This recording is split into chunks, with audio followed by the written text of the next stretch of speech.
Hi hello welcome to Bigg Boss Telugu season 8 special analysis by Paritala Murthy. Sonia elimination వెనకాల రహస్యం ఏంటి అంటే తెర వెనక ఏమైనా జరిగిందా, మతలబ్ జరిగిందా, కుట్ర జరిగిందా, ఇలా చాలా మంది కామెంట్స్ చేస్తా ఉన్నారు. అసలు రీఎంట్రీ కూడా అవుతుంది సోనియా, తప్పకుండా రాసుకోండి పక్కా అని చెప్తున్నారు. అసలు రీఎంట్రీ అవుతుందా లేదా, ఆమె వెళ్ళిపోవడానికి రీజన్స్ ఏంటి అనేది మనం ఒక సింపుల్గా ఒక 5 రీజన్స్ అనేది మాట్లాడుకుందాం. సో ప్రస్తుతం సోషల్ మీడియా అంతా కూడా సోనియా నామమే జపిస్తున్నారు అనేది చెప్పుకోవాలి. ఎందుకంటే ఈ హీట్ ఆఫ్ ది మూమెంట్ అనేది 1 వీక్ ఈజీగా ఉంటుంది. మధ్యలో రీఎంట్రీ ఉంటుందా, అసలు ఎలిమినేషన్ కారణాలు ఏంటి అనేది చాలా అంటే చాలా ఆసక్తికరంగా చాలా కామెంట్లు అనేది వినిపిస్తూ ఉన్నాయి.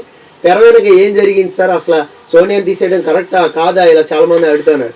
నిజానికి బిగ్ బాస్ టీంకి కూడా సోనియాని ఎలిమినేట్ చేయడం అనేది ఇష్టం లేదు. కానీ ఆడియన్స్ ఓటింగ్ ప్రకారం రెస్పెక్ట్ అనేది ఇవ్వాలి కాబట్టి ఓటింగ్లో ఆ సోనియాని ఎలిమినేట్ చేసి ఆడియన్స్ని ఆ బిగ్ బాస్ ఏదైతే సోషల్ మీడియాలో బజ్ ఉందో దాన్ని సర్ప్రైజ్ చేశారనమాట. అంటే రెస్పెక్ట్ ఇచ్చారని చెప్పాలి. చాలా లిస్ట్లో ఉంది కాబట్టి సోనియా వెళ్ళిపోయింది. నిజానికి ఇక్కడ సోనియాతో పాటు పృథ్వీ కూడా ఉండుంటే బాగుండేది లాస్ట్ వరకు కూడా. కానీ ఇద్దరిలో ఎవరు వెళ్ళిపోతున్నారు అనే ఉత్కంఠ అనేది హౌస్మేట్స్కి చాలా ఎగ్జైట్మెంట్ ఉండేది. కానీ మనం సోనియా ఎలిమినేషన్కి తన ఆడిన గేమ్లో ఒక బలమైన 5 కారణాలు ఫటాఫట్ చెప్పుకున్నట్లయితే, నామినేషన్స్లో అన్నెసరీ లాజిక్స్ మాట్లాడడం, ఆర్గ్యుమెంట్స్, కొంచెం స్టేట్మెంట్లు ఇచ్చేయడం అనేది తను చేసింది ఫస్ట్ సెకండ్ వీక్ 2 వారాలు కూడా. ఎగ్జాంపుల్ చెప్పాలంటే మీకు ఒకటి చెప్తా. ప్రేరణని వెనకేసుకొచ్చి సీతను నామినేట్ చేసింది ఏది, ఎగ్స్ విషయంలో. విష్ణుప్రియని నామినేట్ చేసింది ఎగ్స్ విషయంలో. ఆ మెచ్యూరిటీ లేదు, నీకు అర్థం చేసుకునే మెచ్యూరిటీ లేదండి. ఇంకోటి, ప్రేరణ అక్కడ ఉన్నప్పుడు సీతను కూడా నామినేట్ చేసింది. అంటే చాయిస్ ఉన్నప్పుడు సీతతో పెట్టుకుంది, మెచ్యూరిటీ లేదు నీకు, గేమ్ని అర్థం చేసుకోవడం రావట్లేదు, అందుకని మీరు లబో దీబో అని గొడవ చేశారు, నువ్వు అబ్బాయిని కూడా తిట్టావు, ఇలా మాట్లాడింది. ఏది, వాళ్ళ క్లాన్కి ఎప్పుడైతే ఎక్కువ వర్క్ వచ్చిందో అప్పుడు మెచ్యూరిటీ ఉండాలా, గేమ్ని అర్థం చేసుకోవాలా, ఇలా మాట్లాడుతూ ఉంది. అంటే ఒక డెసిషన్ ఇచ్చింది. అక్కడ సీత ఆర్గ్యుమెంట్, రివర్స్ ఆర్గ్యుమెంట్ మొదలెట్టింది. నాకు తెలుసు ఎలా ఉండాలి గేమ్ అనేది, నేను ఎలా ఆడుతానో నాకు తెలుసు, నా క్లారిటీ ఉందో లేదో నీకెట్లా తెలుస్తుంది అని. అంటే ఇలా స్టేట్మెంట్లు ఇచ్చేయడం అనేది సోనియా గేమ్ని ఫస్ట్ నుంచి కూడా దెబ్బ కొట్టింది అనమాట. ఆడియన్స్ ఏం చెప్పాలనుకుంటున్నారని నువ్వెలా డిసైడ్ చేస్తావు సోనియా అని హౌస్మేట్స్ రివర్స్ ఆర్గ్యుమెంట్ మొదలెట్టారు. దాంతో మొత్తం నెగిటివిటీ అయిపోయింది. ఎస్ అవును కదా, మేం కదా డిసైడ్ చేయాలని ఆడియన్స్ అందరూ మేల్కొన్నారనమాట. నువ్వెలా చెప్తావు హౌస్లో ఉండి, మేం కదా చెప్పాలని. అంటే ఇక్కడ గేమ్ని ఎనలైజ్ చేయడం అనేది మిస్టేక్ అయిపోయింది. నెంబర్ 1 మిస్టేక్ అయిపోయింది. నెంబర్ 2 మిస్టేక్, నెక్స్ట్ నిఖిల్ పృథ్వీతో కలిసి ఉండడం పూర్తిగా సోనియా గేమ్ని, ఆ గేమ్ దిశని అంటారు కదా, దాన్ని మార్చేసింది. ఫస్ట్ వీక్ చూడండి నిఖిల్కి ఎగెనిస్ట్గా ఉంది, నువ్వు యష్మికి సపోర్ట్ చేసినావు, క్లాన్ చీఫ్గా అసలు ఎందుకు వేసినావు, నీ రీజన్ నాకు నచ్చలేదు.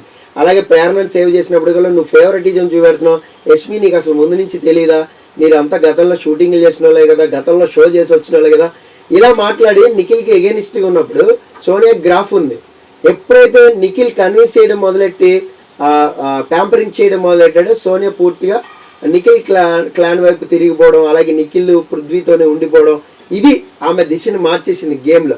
అంతేకాదు వాళ్ళకి క్లోజ్గా ఉండడం, ఆ పెద్దోడు చిన్నోడు అనే కాన్సెప్ట్ కొంచెం ఓవర్గా వెళ్ళిపోయింది. ఆ ప్యాంపరింగ్ చేయడం అనేది చాలా బెడ్స్ కొట్టింది అనమాట. అది చాలా ఆక్వర్డ్గా ఆడ్గా అనిపించింది ప్రేక్షకులకి. మరీ ఒళ్ళో పడుకుంటే ప్రేక్షకులు సహించలేరు కదా. ప్రతి ఎమోషన్కి ఓదార్పు అంటే ఆడియన్స్లో ఓర్పు అనేది ఉండదు, కోల్పోతారు. అంతేకాదు అక్స్ ఎక్కువైపోయినాయి. ఆ అక్స్ అనేది కిక్ ఇచ్చినాయి అనమాట సోనియాకి బయటికి వెళ్ళిపోవడానికి. సో అవే టెలికాస్ట్లో హైలైట్ అయిపోవడం అనేది సోనియా బ్యాడ్ లక్. చీటికి మాటికి కొద్దిగా అలగడం, అంటే అన్నం తినకపోవడం, వెళ్ళిపోవడం, ఈయన బతిలాడటం, నిఖిల్ లోపల తీసిన, ఇదంతా కూడా చాలా అక్వర్డ్గా అయిపోయింది. సో అంటే గత సీజన్స్లో చాలా చూసాం ఇలాంటివన్నీ కూడా. అదే మెయిన్ సోనియా గేమ్ని దెబ్బ కొట్టిందని పక్కాగా చెప్పుకోవచ్చు. నెక్స్ట్ థర్డ్ రీజన్ ఏంటంటే, యష్మికి వ్యతిరేకంగా మాట్లాడడం అనేది సోనియా గేమ్ని చాలా పూర్తిగా మార్చేసింది కదా. సో ఎందుకు అంటే ఫస్ట్లో చీఫ్ అయింది, లక్తో చీఫ్ అయింది అని చెప్పి చాలాసార్లు స్టేట్మెంట్ ఇచ్చింది. లక్తో అయినానా, నేను మామూలుగా అయినానా, ఎట్లాగొట్లా నేను చీఫ్ అయ్యాను కదా, నువ్వు అది కూడా అవ్వలేదు కదా అనే పాయింట్లోకి వచ్చింది యష్మి. నిజానికి ఫస్ట్ వీక్లో ఇది బాగా వర్కౌట్ అయింది యాక్చువల్గా సోనియాకి. ఎందుకంటే ఫస్ట్ వీక్స్లో యష్మి కొద్దిగా నెగిటివిటీ ఉండే, తను లక్గా చీఫ్ అయింది అని చెప్పడం, తను గట్టి చప్పట్లు కొట్టేయడం, గేమ్లోని డిస్టర్బెన్స్గా వెళ్ళిపోవడం, యష్మికి బ్యాడ్ అవుతున్నప్పుడల్లా సోనియా గ్రాఫ్ పెరిగింది. ఇది బ్యాడ్ అవుతుంది, మనం దాన్ని క్యాష్ చేసుకుందాం అనే మేబీ ఏమైనా ఒక స్ట్రాటజీ ఏమైనా వర్కౌట్ చేస్తే, అలా 10 సార్లు స్టేట్మెంట్ ఇవ్వడం వల్ల ఆడియన్స్ ఎలాగైనా సరే చీప్ అయింది కదా, నువ్వు అది కూడా అవ్వలేదు కదా అన్నట్లుగా రియాక్ట్ అయ్యారు అనమాట. సో ఇది బెడిసి కొట్టింది సోనియాది మెయిన్ అని మనం చెప్పుకోవచ్చు. ఇక 4th రీజన్, రీసెంట్గా జరిగిన నామినేషన్స్. అబ్బా, అంతకు ముందు వారం జరిగిన నామినేషన్స్ కూడా, ఈ 2 నామినేషన్స్లో యష్మి సోనియా గేమ్ని ఓపెన్ అప్ చేసేసింది, అంటే బయట పెట్టేసింది, బట్ట బయలు చేసింది అంటారే అలాగే అనమాట. సోనియాపై రివర్స్ అయింది. అంతకు ముందు కూడా తన క్లాన్ చీఫ్గా ఉన్నప్పుడు ఏదైతే ఒక గేమ్ అనేది ఆడిచ్చారో తన క్లాన్లోనే సోనియా ఉంది కాబట్టి తనను రెడ్లో పెట్టింది. ఆ రెడ్లో పెట్టడం అనేది సోనియాకి మండింది. సో అక్కడ రీజన్ ఏం చెప్పింది, గేమ్ను సరిగా ఆడట్లేదని చెప్పింది.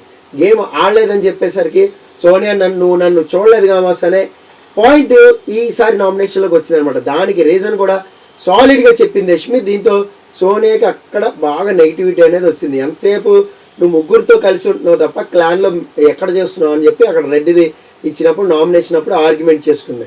అంతేకాదు మొన్న నామినేషన్స్ అప్పుడు కూడా సో వేరే వాళ్ళు నబీల్ నామినేట్ చేస్తుంటే పృథ్వీ రావడం, నిఖిల్ కూడా అందుకోవడం, మాట్లాడడం అనేది అక్కడ సోనియాకి సపోర్టింగ్ ఉన్నారు ఇద్దరు అనేది ఆడియన్స్కి క్లియర్ పిక్చర్ వస్తుంది. సో వేరే వాళ్ళు మనుషులు కాదా, అందుకే రెడ్లో పెట్టాను అని యష్మి చెప్పినా కూడా అక్కడ పాయింట్అవుట్ చేయడానికి ఏమి లేకుండా పోయింది సోనియాకి. సోనియా ఏది చెప్పినా కూడా రివర్స్ అయిపోతుంది. అంటే ఇలా ఒక పాయింట్ చెప్తుంటే ఆడియన్కి ఇలా బ్యాక్ అవుతుంది అనమాట. అది మెయిన్ దెబ్బ కొట్టింది గేమ్ని.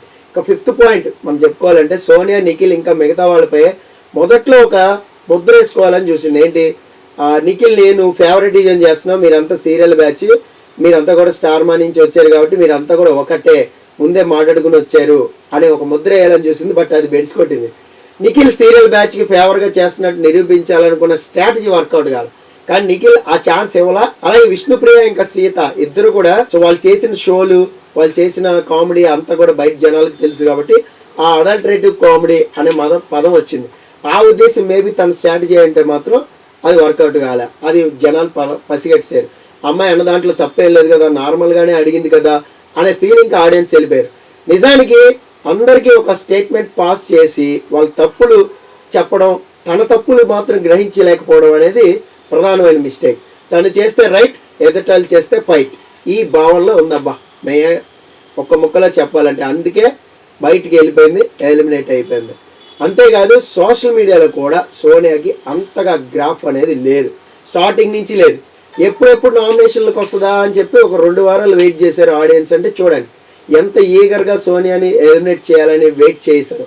సో దాన్ని బట్టి మనం ఆలోచించుకోవచ్చు సోనియా గేమ్ ఎలా ఉంది అనేది. సో సోనియా నామినేషన్లోకి రావడం, కావాలనే ఆదిత్యకి ఎక్కువ ఓట్లు వేయడం, ఆదిత్యని ముందుకు తీసుకెళ్ళడం, సో మణికంఠకి ఎక్కువ వేయడం, వీళ్ళెవరు డేంజర్ జోన్లోకి రాకుండా చూసుకోవడంతో సోనియా బాటంలో ఉంది. సో వెళ్ళిపోయింది. సో అది ఓవరాల్గా సోనియా గేమ్ చెప్పాలి అంటే. సో మనం చూద్దాం ఇంకా నెక్స్ట్ మిడ్ వీక్ ఎవరు వెళ్ళబోతున్నారు, ఈ వారం మెయిన్ ఎలిమినేషన్ ఎవరు వెళ్ళిపోతున్నారు అనేది. This is Paritala Murthy signing off.